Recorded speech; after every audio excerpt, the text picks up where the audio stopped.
Breaking news, shocking events caught on camera. You won't believe your eyes. Make sure you subscribe, make sure you like this video, share this video, comment down below, and remind y'all, this is some insane advisory. Let's go.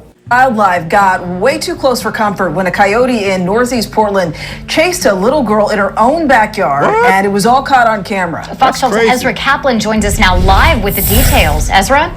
Wow, let's see this. You know, one of the best things about living in the Pacific Northwest is our easy access to nature. But sometimes that nature gets a little too close for comfort. Facts. No. Yo! Oh! His dad instincts kick. Yo, my people, you see that? Yo! And check out the little girl. Yo, my good people, that little girl is smart little girl. She must have got some good parents or some good teaching. She was running. She said, "Dad, it's a coyote." And the dad said, "No." And she said, "Yeah." And then look what she did. She climbed up on that chair table stuff. So she make herself bigger. That's how you're supposed to when you come against wild animals. Make yourself appear much larger than normal, and they would get scared and run away. Yo, this is crazy. How old is that little girl? She can't be more than what, 2, 3, 4? Yo, this is crazy, ladies and gentlemen. In as Charlie Schmidt grabbed his daughter, keeping an eye on the coyote. Other cameras around the house captured the family's surprise. Coyote! There's a coyote! Quickly, get inside! Dad comes around and keeps an eye on the coyote. Yo, no, I have to laugh. You know what I'm saying? That's glad though. Those little kids, they aware and they smart. I guess that's his brother or something. He telling his little brother, "Yo, it's a coyote. Let's get inside." And you see the dad, he got his daughter in his hand. Yo, this is crazy. Usually coyotes don't like chase humans or stuff of that nature. Yo, this is crazy. I don't know. That coyote probably wanted to have some fun with that little girl. I don't think it was trying to. I don't know. That's wild animal though. Let me know down below. This was crazy, ladies and gentlemen. As it leaves the property and wanders down the street. I was shocked. That's the feeling I had. We do have them in the neighborhood. I see them from time to time. Okay. I've never seen them be aggressive, or not that one was being aggressive, but like I've never seen them come towards people. They're always going away from people. Okay. It was a startling moment captured on camera, but coyotes are nothing new for Portlander. Yo, that's crazy right there, yo. That little girl is just so smart, yo.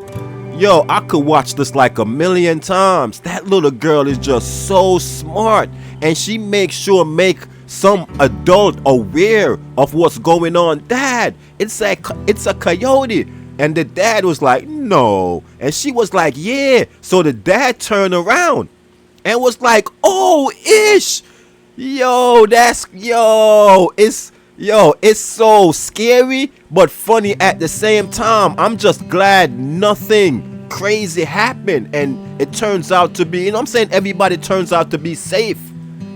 Coyotes have lived here for at least 50 years in the city, in neighborhoods. Zuriel Van Bell leads the Portland Urban Coyote Project, which collects community reports of coyote sightings and tracks them on a map.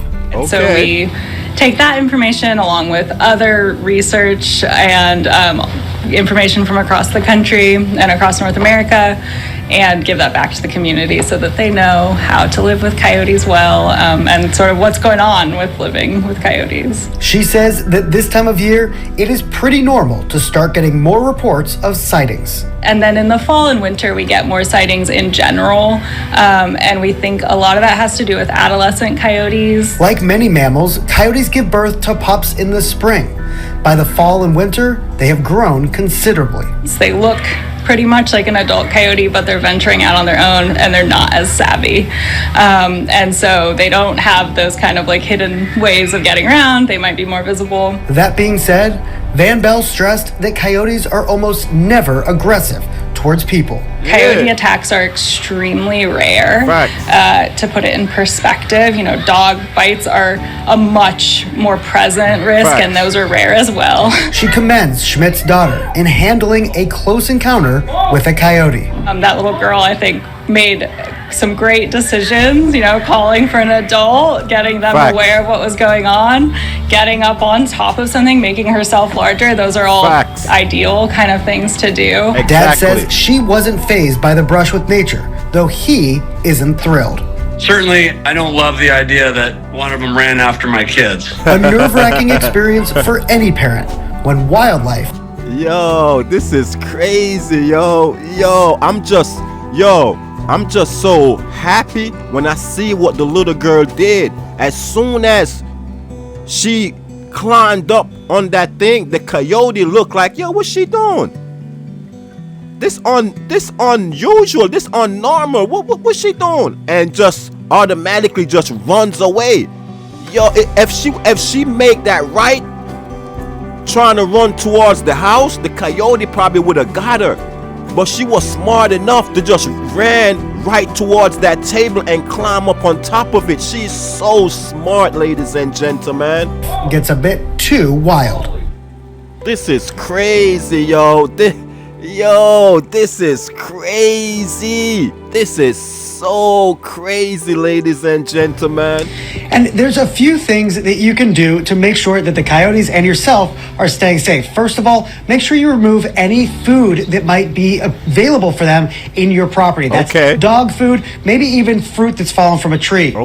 Also, speaking of dogs, when you're taking your pet out for a walk, especially during dawn and dusk when those coyotes might be a little bit more active, make sure you keep them on a short leash. And then finally, you definitely want to make sure that you report any sightings that you see on that website that we're going to post on Cape. Exactly. So that I love all animals, though. You know what I'm saying?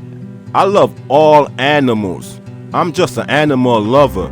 You know what I'm saying? I love all animals, wild animals, tame animals, no matter what the animal is. I love all animals. I'm just what? Pure life, full life, fully life. I'm all about living. You know what I'm saying? Yeah. You know what I'm saying? Pro-life, I guess that's what they call it. I'm all about pro-life. But this was a crazy story right here, ladies and gentlemen. Let me know what y'all think down below. But let's move on to the next story. One of Melbourne's most brazen heists has been caught on camera. Thieves stole 45 new cars from a Port Melbourne storage yard. The mission took 15 hours to complete, but came unstuck much faster. That's crazy, yo. It's a crime so brazen, it's almost unbelievable. 45 brand new cars worth $2 million stolen in 15 hours. Look, it is unusual. Theft of vehicle unfortunately happens every day, but not on this scale. Two men dressed in high...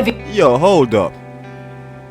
45 cars in 15 hours. That means that's all day, because it's daytime, it's not nighttime. So hold up, there no security at all? They claim this is the port, and this happened in Australia. This is crazy. No security? They just trust people like that? These thieves came here, opened up the gate, and drive away with 45 cars? So they had 45 people there to drive away with these vehicles? This is crazy, yo. I never seen nothing like this in my entire life. Wow. Viz arrived first at the Port Melbourne storage facility around 3 p.m. on Sunday. I don't think there's any sophistication around this. It's, just brute force. And once they got in, they've then called friends to come and help them get as many cars out. 7 News has been told most of the cars had the keys inside. Hour after hour, they left the... Yo, this is crazy. I already know that's how it goes at the port.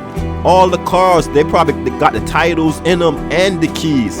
I don't know if the title is in it, but most likely the title probably are in it with the keys, because it's at the port. That's how they ship them. That's crazy. But I don't understand is why this port is not secure. This port's supposed to be secure 24 hours a day by at least 3. This This is a large port. You need at least 4 or 5 security 24 hours a day just to keep an eye out so stuff like this do not happen. This is crazy, ladies and gents. I bet you they gonna make sure they have proper security now, because it took 15 hours to do this all day and nobody showed up. This is crazy. The car yard in Convoy, but some didn't make it that far. The cars don't have a lot of fuel in them. They're brand new. Port Melbourne locals and workers left stunned. That's just unbelievable. Pretty shocking. Facts. 45 cars in a day in broad daylight. It's facts. Impressive. The stolen cars range from Hondas, Mercedes, Skoda and Volkswagen. So far, 17 Everything. have been found, 28 still outstanding. Okay. We're not thinking 40. Okay, so they found 17, 28 is still out there missing. That is crazy though. I don't understand how they get away with this. How come nobody showed up during that day when this was happening? What, these thieves know today was the day where no security was going to show up? 5 offenders. We're thinking more around the 10 offenders have moved these cars. By midday, workmen arrived to begin installing additional bollards around the car yard in a bid to make sure this doesn't happen a second time. It's quite unusual to have so many stolen in one big group. One woman has been arrested and charged. The manhunt for 9 others continues. Cassie Zervos, 7 News. Yo, this is crazy though. Like, you see what they out there doing, ladies and gentlemen? Hopefully they could find who's responsible and get all the cars back, because this is crazy. This is shocking. I never seen nothing like this in my entire life. Went to a port and just take 45 cars? This is crazy, ladies and gentlemen. Make sure y'all be safe out there. Peace and love, and we're up out of here.